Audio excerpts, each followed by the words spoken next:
خلوت سے معراج تک محمد سے ہی محبت حاصل ہوئی، محمد کے بغیر عشق کا کیا حاصل۔ عربی میں خلوت کا مطلب ہے تنہا رہنا، کسی گوشے میں سکون سے بیٹھنا، مگر تصوف میں یہ محض جسمانی تنہائی نہیں بلکہ ایک گہرا روحانی سفر ہے۔ یہ وہ کیفیت ہے جب مرشد اپنے مرید کو ایک مخصوص مدت کے لیے تاریکی میں دنیاوی تعلقات سے منقطع کر دیتا ہے تاکہ وہ مکمل ذہنی یکسوئی اور ذکر و ریاضت کے ذریعے روحانی تطہیر حاصل کرے۔ خلوت کا مطلب یہ بھی ہے کہ بندہ اپنے دل کو تمام فاسد خیالات اور برے خصائل سے پاک کرے اور خود کو اللہ کے سوا ہر شے سے بے نیاز کر لے۔ خلوت کی جڑیں سیرت نبوی میں پیوست ہیں۔ رسول اکرم کو جب وحی نازل ہونے سے پہلے غار ہرا میں تنہائی میں عبادت کا شوق ہوا تو وہی خلوت کی اصل بنیاد بنی۔ اسی طرح حضرت موسیٰ نے طور پر 40 روز تک اللہ سے خصوصی مکالمہ کیا۔ اسی نسبت سے خلوت کو اکثر چلہ کشی کہا جاتا ہے، کیونکہ 40 دن کی یہ خلوت 40 کہلاتی ہے۔ مگر خلوت کا مقصد صرف 40 دن کی ریاضت نہیں بلکہ ہر لمحہ ہر خیال کو اللہ کے سوا ہر شے سے خالی کرنا ہے۔ لوگ سمجھتے ہیں کہ ہم 4 دیواری میں چھپ کر کوئی راز کی باتیں کر رہے ہیں، جیسے ہمارے لیے وہ پردہ اٹھانے کو بےتاب ہو، مگر وہ نہیں جانتے کہ ہماری خلوت اہل معنی کے لیے روشنی ہے اور یہی خلوت ہمارے دل کی راہ گزر ہے۔ وہ سمجھتے ہیں کہ ہم بس صبح سے شام تک خاموش بے عمل بیٹھے رہتے ہیں۔ وہ یہ گمان کرتے ہیں کہ خلوت محض قید ہے، 4 دیواری میں خود کو مقید کر لینا، مگر عاشقوں کے لیے معمولی زندگی جینا بے معنی ہے۔ اولیاء جو عشق میں فنا ہو جاتے ہیں بظاہر لوگوں کو دیوانے نظر آتے ہیں، مگر وہ دنیاوی ملامتوں کی پرواہ نہیں کرتے۔ وہ عام فہم لوگوں کے دکھوں میں نہیں الجھتے کیونکہ وہ گہرے سمندروں سے گزر چکے ہیں، ایسی تاریک وادیوں کو عبور کر چکے ہیں جن کا دنیا کبھی اندازہ بھی نہیں کر سکتی۔ خلوت وہ درسگاہ ہے جہاں مولانا رومی نے اپنی روحانی بالیدگی حاصل کی۔ اگر خلوت نہ ہوتی تو شاید وہ اس روحانی کمال کو کبھی نہ پہنچ پاتے۔ یہ خلوت تھی جس نے ان کے باطن کو پکایا، ان کے خیالات کو سنوارا، ان کے وجود کو جلا بخشی۔ دن کا آغاز قرآن کی تفسیر سے ہوتا تھا۔ ہم تصوف کی راہداریوں میں چل رہے تھے، دیواروں کے پتھروں کو خراسانی گارے سے جوڑتے ہوئے۔ ہر خلوت ایک نئے مرحلے کی طرف سفر تھا۔ یہ علم الیقین، عین الیقین اور حق الیقین کے مدارج میں پگھلنے کا عمل تھا۔ دنیا کی آوازیں، باہر کا شور، زندگی کے جھمیلے اگر ساتھ رہیں تو انسان باطنی سفر سے محروم ہو جاتا ہے۔ یہی وجہ تھی کہ مولانا رومی نے خود کو دنیا سے کاٹ لیا، کیونکہ اندر جانے کا راستہ باہر کی دنیا کے دروازے بند کیے بغیر ممکن نہیں، اور یہی خلوت کا اصل راز ہے۔ وصال کے روزے اور خشوع و خضوع میں ڈوبی ہوئی نمازوں میں وہ ہستیاں بھی ہمارے ساتھ شامل ہوتی جنہیں عام آنکھیں دیکھنے سے قاصر تھیں۔ درگاہ میں لوگ گمان کرتے کہ کمرے میں بس مولانا اور شمس تبریزی ہیں، مگر جو ہمارے ساتھ تھے انہیں سب نہیں دیکھ سکتے تھے۔ وہ دیکھ بھی لیتے تو برداشت نہ کر پاتے۔ خلوت کبھی سوال و جواب کی صورت میں ہوتی، کبھی ایسا کہ میں بولتا اور مولانا خاموش رہتے، اور کبھی مولانا بیان فرماتے اور میں سراپا گوش ہو جاتا۔ ہر عالم کے اسرار پر بات کرتے، عشق کی شراب پیتے اور شعلہ بیان سوالات مولانا کو پسینے میں شرابور کر دیتے۔ ہمیں نہ تنور کی آگ درکار تھی، نہ کوئی چولہا، نہ کوئی انگیٹھی، کیونکہ میرے لبوں کی گرمی ہی کافی تھی۔ مجھے ہمیشہ ٹھنڈا موسم پسند رہا، اور سخت سردی میں پسینے میں بھیگ جانے سے زیادہ خوشگوار کیا ہو سکتا تھا۔ خلوت کے دوران کبھی یوں بھی ہوتا کہ مولانا لرزنے لگتے اور وہیں بے ہوش ہو کر گر جاتے۔ عشق کیا ہے؟ لوگوں نے حسین منصور حلاج سے پوچھا۔ انہوں نے کہا، صبر کرو، انتظار کرو، 3 دن میں خود دیکھ لو گے کہ عشق کیا ہے۔ 3 دن کے بعد ان کے ہاتھ کاٹے گئے، مگر ان کا ہر قطرہ عشق کی گواہی دے رہا تھا۔ پھر ان کے پاؤں کاٹے گئے، مگر ان کے وجود نے پھر بھی عشق کا نعرہ بلند کیا۔ پھر انہیں سولی پر لٹکا دیا گیا، مگر انہوں نے عشق عشق پکارا۔ پھر ان کے وجود کو آگ میں جلا کر راکھ کر دیا گیا، راکھ کو دریا میں بہا دیا گیا، مگر ہر ذرہ عشق کی سرشاری میں انا العشق، میں عشق ہوں کی صدائیں دے رہا تھا۔ خلوت کے ابتدائی دنوں میں ہم ایک کوٹری میں بند ہو جاتے۔ جب میں نے مولانا سے کہا ہم وصال کا روزہ رکھیں گے تو وہ حیران رہ گئے، کچھ بول نہ سکے، مگر ان کے دل میں یہ سوال تھا کہ یہ روزہ تو کسی کی فقہ میں جائز نہیں، تو یہ کس طرح ممکن ہے؟ میں نے ان کے تردد کو بھانپ لیا اور کہا، وصال کا روزہ صرف انبیاء اور عشاق کے لیے جائز ہے۔ اگر تمہیں عشق کی طلب ہے تو سب سے پہلے وصال کے روزے سے آغاز کرو، کیونکہ وصال وہ دروازہ ہے جس کے پیچھے وصال حق کی حقیقت پوشیدہ ہے۔ تم حیرت میں ہو کہ وصال کا روزہ کیا ہے؟ سن لو، یہ وہ روزہ ہے جس میں 2 یا 3 دن تک بغیر افطار کیے مسلسل روزہ رکھا جاتا ہے۔ مولانا کے ساتھ طویل خلوت کے بعد ہم ایک ہی حال میں ڈھلنے لگے تھے، مگر ان کے دل کو میرے اسرار میں داخل ہونے کے لیے کچھ آزمائشوں سے گزرنا ضروری تھا۔ یہ امتحان اہم تھے، اگر وہ بھی دوسروں کی طرح ذرا سا بھی تذبذب کا شکار ہوتے تو میں اس رات خاموشی سے کونیا کو ہمیشہ کے لیے چھوڑ جاتا۔ ایک صبح مولانا نے میرے دروازے پر دستک دی۔ میں نے کہا آؤ مولانا بیٹھو، اگر میں تم سے کچھ مانگوں تو کیا دو گے؟ مولانا نے جواب دیا ضرور، کہو کیا چاہتے ہو؟ میں نے کہا مجھے ایک ایسی عورت لا دو جو میرے دل کو بہلا دے۔ مولانا اٹھے اور کچھ دیر بعد اپنی زوجہ کیرا خاتون کو لے آئے۔ میں نے حیرانی سے پوچھا یہ تو تمہاری جان سے عزیز شریک حیات ہیں، یہ نہیں ہو سکتا۔ میں نے پوچھا یہی کیوں؟ باہر سے کوئی اجنبی عورت کیوں نہیں؟ کیا تم اپنی زوجہ پر رشک نہیں کرتے یا پھر تمہیں میری نیت کا اندازہ ہو چکا تھا؟ مولانا نے کیرا خاتون کو رخصت کرتے ہوئے کہا تم جا سکتی ہو۔ پھر میری طرف متوجہ ہو کر گویا ہوئے میں جانتا تھا کہ تم شہوت اور عورت سے دور ہو، اس لیے تمہاری آزمائشوں کو سمجھتے ہوئے کیرا کو لایا۔ ساتھ ہی میں نے تمہیں یہ بھی پیغام دیا اے میرے دوست، اے میرے رفیق، جو کچھ میرا ہے وہ تمہاری راہ میں قربان، لیکن اگر میں تم سے شراب مانگتا تو کیا تم یہود کے شراب خانے جاتے یا کسی اور کو بھیجتے؟ میں نے جواب دیا میں خود جاتا، شراب خریدتا اور لا کر تمہارے سامنے رکھ دیتا۔ مولانا مسکرائے اور بولے بہت خوب، میں نے تمہیں برسوں تلاش کیا اور اب مجھے یقین ہو گیا کہ میرا انتخاب غلط نہیں تھا۔ اب میں تمہیں وہ اسرار سکھا سکتا ہوں جن کی تمہیں دیر سے طلب تھی، وہ معانی جو تمہارے اندر کے خلا کو بھر دیں گے۔ میں تمہارا استاد بنوں گا اور تم میرے شاگرد، کبھی میں شاگرد بن جاؤں گا اور تم میرے استاد، یہ بات کبھی نہ بھولنا۔ تمہیں تمہاری پرانی ویران حالت سے نکال کر ایک نیا اور شاندار وجود بخشنے کے لیے میرا رویہ سخت بھی ہوگا، تلخ بھی، اور بعض اوقات تمہیں آزمائشوں سے بھی گزرنا ہوگا، مگر اب تم تیار ہو۔ ہماری ہمراہی میں لمحہ بہ لمحہ، سانس بہ سانس ہم ایک دوسرے میں ضم ہوں گے۔ یہ سن کر مولانا نے اپنا سر دائیں جانب جھکایا، بائیں ہاتھ کو سینے پر رکھا اور پیچھے کی طرف آہستہ آہستہ چلتے ہوئے میرے کمرے سے باہر نکل گئے۔ جوانی میں جسے ڈھونڈا، بڑھاپے میں جسے پایا، اب کیا کیا جائے؟ یا میں جلدی آ گیا یا تو وصال میں دیر سے پہنچا، اب کیا کیا جائے؟ یہی مقدر۔ میری روح نے مولانا میں وہی تحریر پڑھی جو میری تقدیر کا حصہ تھی۔ میں نے محسوس کیا کہ اس کی زندگی بھی ہجرت میں بسر ہوئی اور میری بھی، جیسے دو راہرو ایک ہی مسافر راہ پر گامزن۔ وقت آیا اور ہم ایک دوسرے سے جا ملے، میں نے اسے پایا، اس نے مجھے پایا، اور یوں ہم راہ بن گئے۔ لوگ کہتے ہیں کہ ہمارا دوسرا ملاپ مرج البحرین یعنی دو سمندروں کے سنگم جیسا تھا، مگر ہم کبھی نہ بہے، نہ دوسروں کو بہا لے گئے، بس اپنی راہ چلتے رہے۔ میں نے بہت سفر کیے، کئی دروازے کھٹکھٹائے، کئی محفلوں میں قدم رکھا، مگر مولانا جیسا راہ شناس نہ پایا۔ جس خانقاہ میں بھی گیا دل بوجھل ہو گیا، جو عالم ملا وہ سب ایک جیسے نظر آئے، میری نظر میں سب چٹان کے ریزے تھے، کوئی الماس نہ تھا۔ پونیا میں مجھے وہ ہیرا ملا جو اپنے آپ کو پیر کہلواتے تھے۔ میں ان کی بات مکمل سننے کے بعد پوچھتا کیا تمہاری گفتگو مکمل ہو گئی؟ وہ جواب دیتے ہاں۔ تب میں کہتا اب میری باری، ایک سوال پوچھوں؟ اور جیسے ہی سوال کرتا وہ پسینے میں بھیگ جاتے، تذبذب میں پڑ جاتے۔ ان کے گرد بیٹھے لوگ بے چینی سے پہلو بدلتے، مجھے نفرت بھری نظروں سے دیکھتے، ان کے اختیار میں ہوتا تو شاید وہ مجھے سنسار کر دیتے۔ میں دیکھتے کہ صبر کا پیمانہ چھلکنے کو ہے تو وہ محفل چھوڑ دیتا۔ جنہیں میں مرشد سمجھ کر آزماتا وہ خود میرے مرید بننے لگتے، اور میں مریدوں کی بھیڑ نہیں چاہتا تھا، میں مرشد تلاش کر رہا تھا۔ اس کی جستجو میں ایک شہر سے دوسرے شہر کا سفر کرتا رہا۔ سرائے میرا گھر تھی، جہاں پہنچتا وہاں کے سرائے میں بسیرا کر لیتا۔ اگر کوئی بستی یا قصبہ ہوتا تو کسی درخت پر چڑھ جاتا، شاخوں پر رات گزار دیتا۔ میں رات کا باسی تھا، میری زندگی کا واحد لباس سیاہ چادر تھی۔ ایک دن مولانا نے ایک صندوق میرے سامنے کھول دیا جو بہترین ہندی ریشم سے بھرا تھا۔ میں نے پوچھا یہ کیا ہے؟ کہنے لگے سلطان کی جانب سے تحفہ آیا ہے۔ مولانا نے کہا اگر اس سے تمہارے لیے ایک نئی پوشاک سلوا دی جائے تو؟ میں نے مسکراتے ہوئے کہا یہ چیتھڑے میرے جسموں میں کیلوں کی طرح چبھیں گے، انہیں فقیروں میں بانٹ دو، مجھے میری سیاہ چادر کافی ہے جو میں سالوں سے اپنے وجود پر لیے پھرتا ہوں۔ مولانا نے پوچھا لیکن سیاہ کیوں؟ میں نے جواب دیا کیونکہ میں رات کا عاشق ہوں، غریبوں، مسافروں اور درویشوں کا وقت رات ہے، اور یہ درویش بھی ایک رات ہمیشہ کے لیے سو جائے گا۔ مولانا خاموش ہو گئے۔ میں ہر کسی سے رازداری نہیں کرتا تھا، جو میرا قرب چاہتا میں پہلے اسے آزماتا۔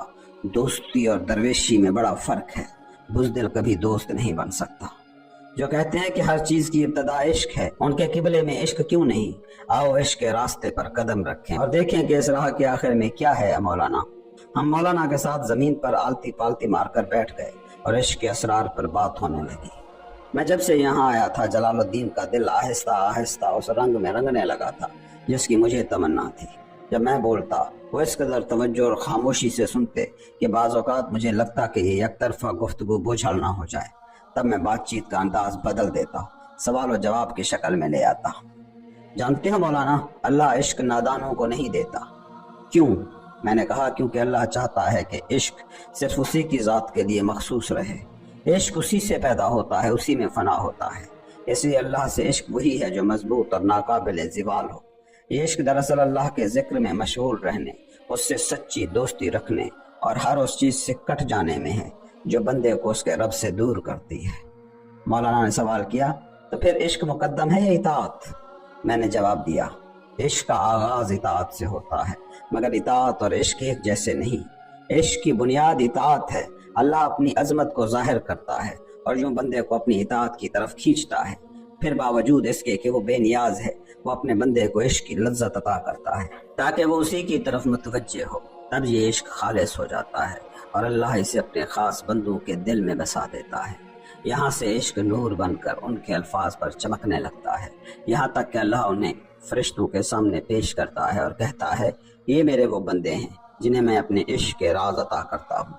اللہ نے کائنات کو عشق سے تخلیق کیا اور اسی لیے یہ کثرت موجودات عشق ہی سے وجود میں آتی ہے۔ اللہ اپنی مخلوق سے عشق کبھی ختم نہیں کرتا، لہٰذا وہ انہیں پیدا کرنا کبھی بند نہیں کرتا۔ ہر چیز عشق میں گندھی ہوئی ہے اور عشق میں گھلی ہوئی ہے، کیونکہ عشق ہی وہ صفت ہے جس نے ہر چیز کو وجود بخشا اور وہی ہر حرکت و فعالیت کا مرکز ہے۔ اللہ خوبصورت ہے اور خوبصورتی کو پسند کرتا ہے۔ اس حدیث کو یوں سمجھو، اللہ نے خود کو خوبصورتی کو پسند کرنے والا کہا، اس لیے وہ کائنات سے عشق کرتا ہے۔ وہ خوبصورت ہے اور خوبصورتی بذات خود محبوب ہوتی ہے۔ جب خوبصورتی کی محبت ایک فطری حقیقت ہے تو ساری کائنات بھی اللہ سے عشق کرتی ہے، اور کائنات کے ایک حصے کی دوسرے سے عشق دراصل اللہ کے اپنے عشق کا ایک جھونکا ہے۔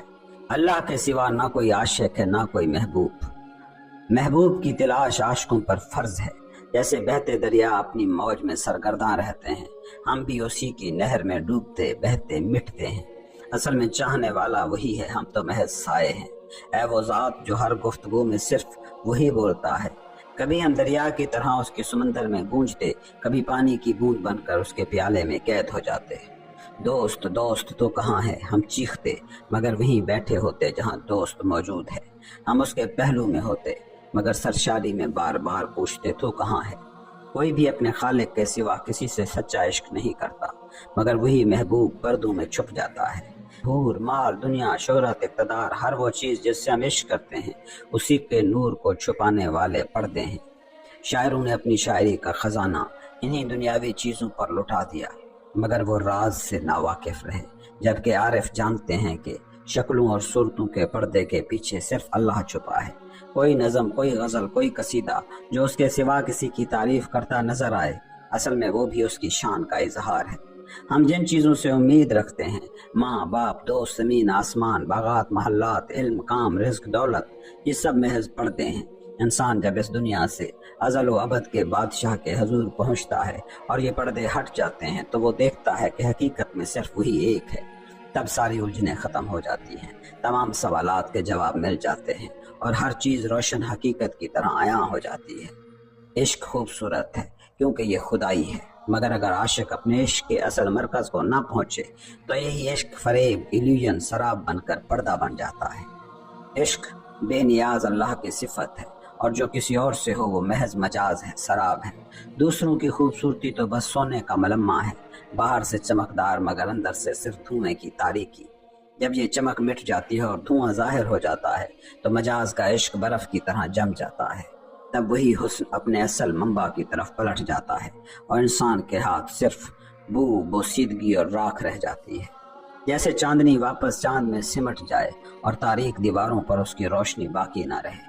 مولانا نے پوچھا، شمس، عاشقوں کو کس بات کا خوف ہوتا ہے اور وہ کس چیز کی امید رکھتے ہیں؟ میں نے جواب دیا، وہ اس خوف میں ہوتے ہیں کہ وہ نعمتیں جو محبوب نے انہیں عطا کی وہ کہیں ان کے شکر میں کوتاہی نہ کر بیٹھیں اور ان سے محروم نہ کر دیے جائیں۔ اور جب خوف ان کے دل میں جڑ پکڑ لیتا ہے، جب نفس، ایگو، مایوسی کی کھائی میں گرنے لگتی ہے تو تب اللہ کی رحمت کا وسیع دامن انہیں امید کی روشنی دیتا ہے۔ عشق کرنے والے حق